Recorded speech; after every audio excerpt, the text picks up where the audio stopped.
Hola, buenas tardes. Hoy vamos a seguir un poquito con lo que es el curso del segundo año, un poco a pedido de los alumnos. Un par de alumnos me han mandado WhatsApp, me han llamado, me han escrito por YouTube o por Instagram o por Facebook acerca de que, bueno, continuar con el tema de lo que es el programa de segundo año. Y bueno, en base a eso vamos a hablar un poquito hoy de otra de las temáticas que se aborda justamente el segundo año, que tiene que ver con los grandes descubrimientos geográficos que se producen tanto en el siglo XV como en el siglo XVI. En realidad, siempre tenemos antecedentes y tenemos causas de las diferentes situaciones que se van dando, de los diferentes hechos históricos que se van dando. En este caso hay que remarcar y hay que tener muy en cuenta, bueno, que estamos en una situación especial, como hemos dicho siempre, nunca va a ser lo mismo trabajar en el aula, lo repito y lo insisto, porque a veces muchas de las personas de la comunidad piensan que el docente solo trabaja en el aula y no es así. Quizás algún docente trabaja más o menos, eso es algo obvio de pensar y de suponer, pero me consta que tanto maestros como docentes de secundaria, en fin, de UTU y de todos sus sistemas, hacen su trabajo también en la casa. Y es lo que un poco se ha, hoy en día por esta situación, como decíamos, se ha potenciado, ¿no? Un poco más, sobre todo con el uso de la tecnología. En este caso estamos usando justamente la tecnología. Bien, es por eso digo que prematuramente podemos aventurarnos a decir que en base a la situación sanitaria que estamos viviendo, si bien, bueno, ya empezaron a haber algunos cambios y bueno, y no hay que esconder nada, o sea, públicamente a través de la prensa, a través de la radio, de la televisión, bueno, se va sabiendo que hay posibilidades de darle una apertura nuevamente a los cursos bajo ciertos cuidados, estrictos cuidados. Bueno, eso lo maneja justamente lo que es la dirigencia de nuestro gobierno, y las autoridades obviamente pertenecientes a secundaria, y los docentes, adscritos, etcétera, estamos direcciones, estamos en un compás de espera, ¿no? Pero mientras tanto, bueno, vamos tratando de llegar, nuevamente repito, a las casas de ustedes, los alumnos, que verdaderamente son los más importantes actores en todo esto, ¿no? Y bueno, la lógica o lo obvio nos diría que las clases tendrían que retomarse después del invierno, ¿no? Porque yo no, o sea, no tengo nada oficial, lo estoy diciendo un poco percibiendo desde un punto de vista muy personal, ¿tá? Sin temor, obviamente, y sin ningún tenor de recriminar ni mucho menos, pero bueno, sabemos todos que convencionalmente el invierno es una estación donde suele ocurrir, más allá de esta pandemia, de este coronavirus, de este especial virus.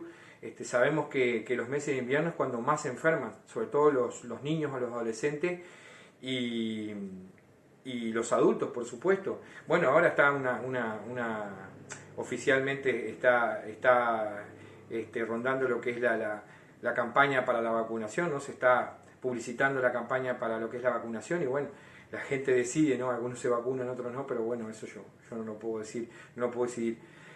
La lógica, como le decía, es que bueno, que pasen estos meses más fríos, donde solemos enfermarnos más por diferentes situaciones, pero bueno, si hay que retornar a clase y si hay que volver a clase, lo haremos bajo los más estrictos cuidados, cuidando a los alumnos, por supuesto, por sobre todas las cosas, pero también cuidando a nosotros los docentes, porque somos parte de docentes, no docentes, por supuesto, dirección, por supuesto, cuidándonos entre todos, veremos cómo se van dando las diferentes situaciones. Pero mientras tanto vamos a esto, ya vamos 4 minutos, me extendí un poco, perdonen, pero bueno, quería que quedara un poco aclarado.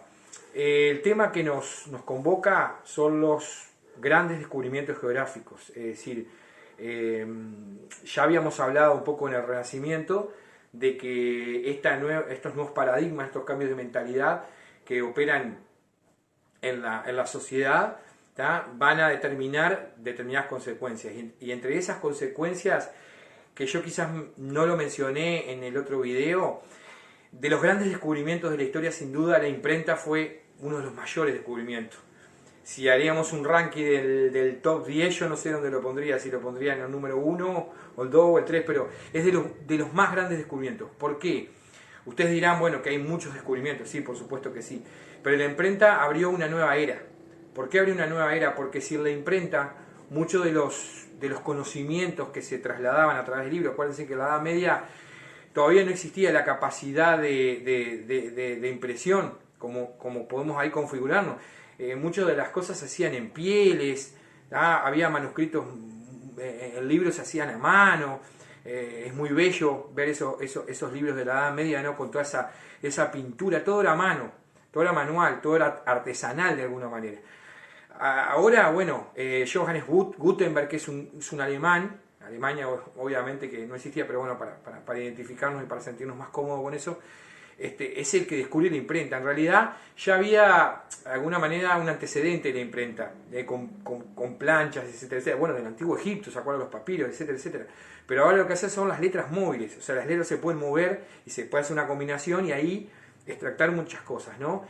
¿Y por qué digo que es un descubrimiento importante el tema de la imprenta? Porque así vamos a tener un Cristóbal Colón, así vamos a tener a un Fernando Magallanes, así vamos a tener a un Galileo Galilei. Es decir, el conocimiento pudo expandirse, no fue restringido solo a pocas personas.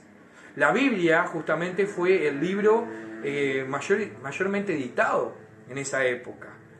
Que válgame o válganos si fue importante lo de la imprenta, ¿no?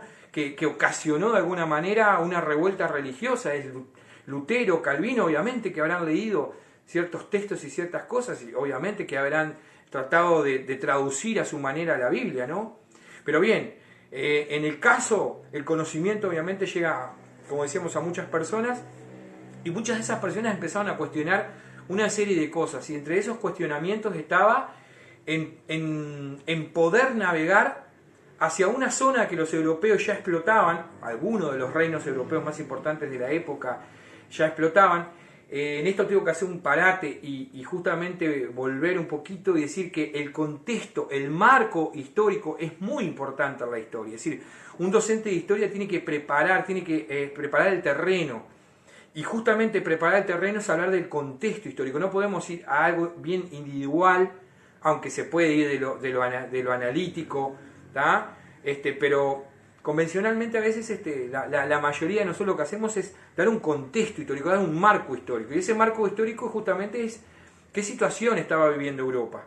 Y en ese marco histórico específicamente hablar de la situación de lo que se conoce como la península ibérica. Península ibérica que está conformada por España y Portugal. Acuérdense en lo que decíamos en uno de los videos, que España no existía como tal. Existían reinos hispánicos. Es recién en el año 1492,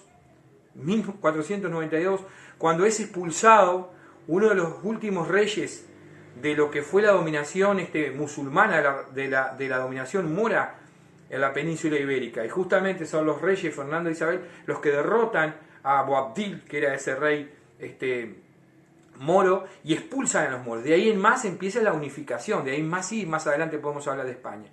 Pero bueno, es un poco como para no confundir, decimos España, ¿tá? Bueno, la situación de la península ibérica, de España y de Portugal, era la siguiente. Eran una serie de reino Portugal, como decíamos, reinos hispánicos, que tenían la posibilidad de entrar de alguna manera en el rubro del comercio, de las rutas comerciales. ¿Por qué? Porque durante toda la Edad Media y parte de la Edad Moderna, las ciudades italianas, como mencionamos en el video anterior, ¿no? Tanto Génova como Venecia, sobre todo, que son ciudades portuarias, pero también de alguna manera influenciadas Florencia, Milán, Roma, etcétera, etcétera, estaban muy conectadas desde hace muchos siglos con lo que era esa zona que se conocía como la zona de las especias, que también de esa zona de las especias se traían otros productos valiosos para los europeos, sobre todo obviamente para los europeos de más alto estatus, es decir, estamos hablando de la nobleza, la burguesía, estamos hablando del alto clero, que podían con su poder adquisitivo adquirir esos productos. ¿De qué productos estamos hablando? Bueno, estamos hablando de lo que hay en muchos de nuestros hogares hoy en día, ¿no? La pimienta, el pimentón, la nuez moscada, el clavo de olor. Estamos hablando también de fuera de las especias, ¿no? Por supuesto, estamos hablando de la seda, estamos hablando de los perfumes, etcétera, etcétera. Muchos productos que llegaban por aquellas viejas rutas, por ejemplo la ruta de la seda, ¿no? Hay un famosísimo que es un antecedente justamente de todo esto que estamos hablando,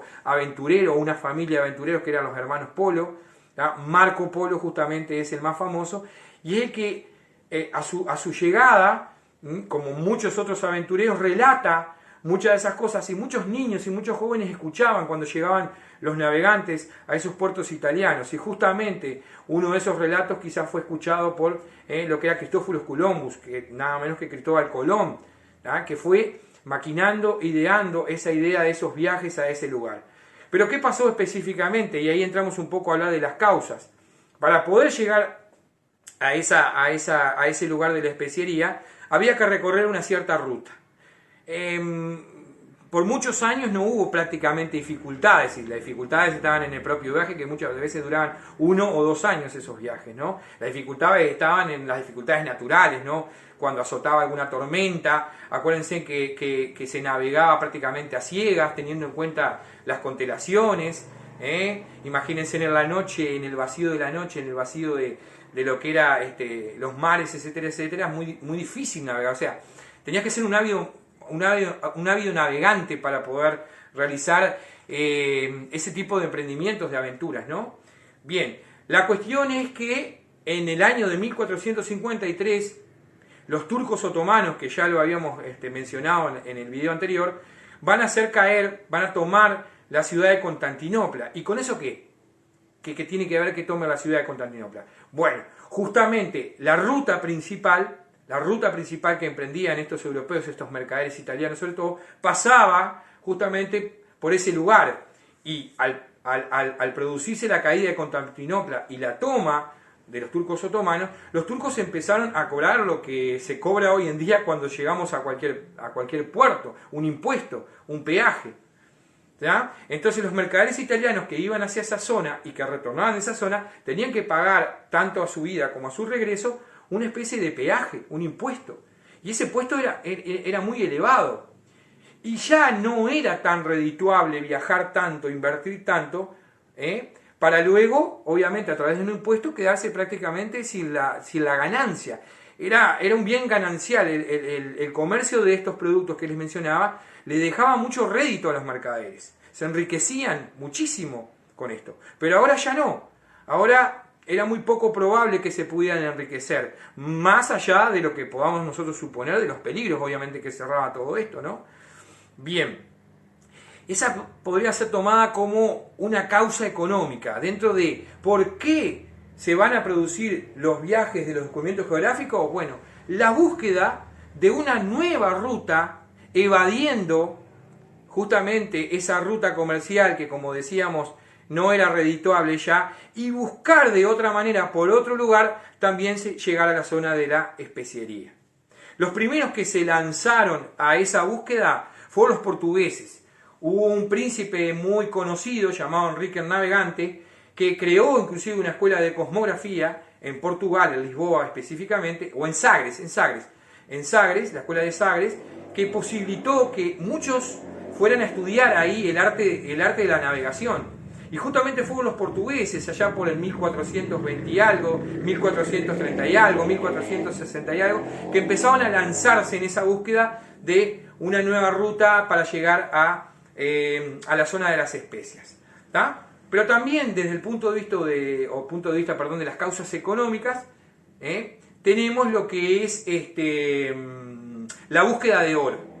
Hay que acordarse que durante la Edad Media, y un fragmento de la Edad Media, durante una época que se llamó feudalismo, un momento que se llamó el feudalismo, donde la tierra era lo más poderoso, era lo que tenía más importancia, era lo que tenía más valor.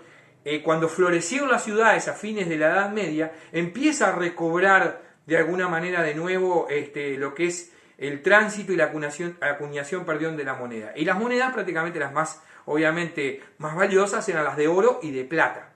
Pero ¿qué pasaba? En Europa no había oro, no había minas de oro. Los europeos solían traer el oro de las minas que explotaban en la zona sobre todo del norte de África o del centro norte de África, toda la parte que hoy conocemos como por ejemplo Sudán. De ahí había minas donde los europeos iban y extraían el oro que les servía luego, llevado a Europa, para acuñar moneda. Acuñar moneda quiere decir, chiquilinas, hacer moneda, ¿no? ¿Tá? Bien, había algunas minas de plata en la zona de lo que hoy es Alemania, ¿tá? Pero ¿qué pasaba? Obviamente con el pasaje del tiempo eso se iba escaseando, se iba desgastando. ¿Ah? Entonces también había que procurar buscar oro y plata en otro lugar. ¿Por qué en otro lugar? Porque de vuelta volvemos a los turcos o vemos a estos pueblos que son de alguna manera primos. Los musulmanes, ¿ah? Los moros, ¿sí? Que están obviamente divididos en una cantidad de familias, etcétera, etcétera, que es mucho más complejo de explicarlo, lo que van a hacer es tomar el norte de África y desde ahí justamente producen la introducción a lo que es la península ibérica y la toma por casi 8 siglos de la península ibérica. Esa dominación que ejercen hace justamente que los europeos ya no puedan ir a buscar oro. Y entonces ahí tenemos otra causa dentro de las causas económicas que mencionamos del por qué se van a producir los grandes descubrimientos geográficos. Bien, en este sentido vamos a seguir la clase que viene. Y la tarea para la clase que viene, ya que le estoy un poco hablando más directamente a los alumnos de segundo año, es justamente buscar las otras causas que van a producir los viajes y los descubrimientos, y ya vayan haciendo también un mapa del planiferio con las principales rutas. Hoy les mencionaba yo a los portugueses, pero también prontamente ahora ya van a realizarla los españoles, y bueno, uno de los más viajes famosos es el Cristóbal Colón, que va a determinar el descubrimiento de un nuevo mundo. Bien, nos vemos en la próxima, muchas gracias, y como les decía, bueno, veremos y daremos los resultados pertinentes de todo lo que vayamos escuchando, escuchen a la prensa, etcétera, etcétera. Así que nos estamos viendo. Chao, chao.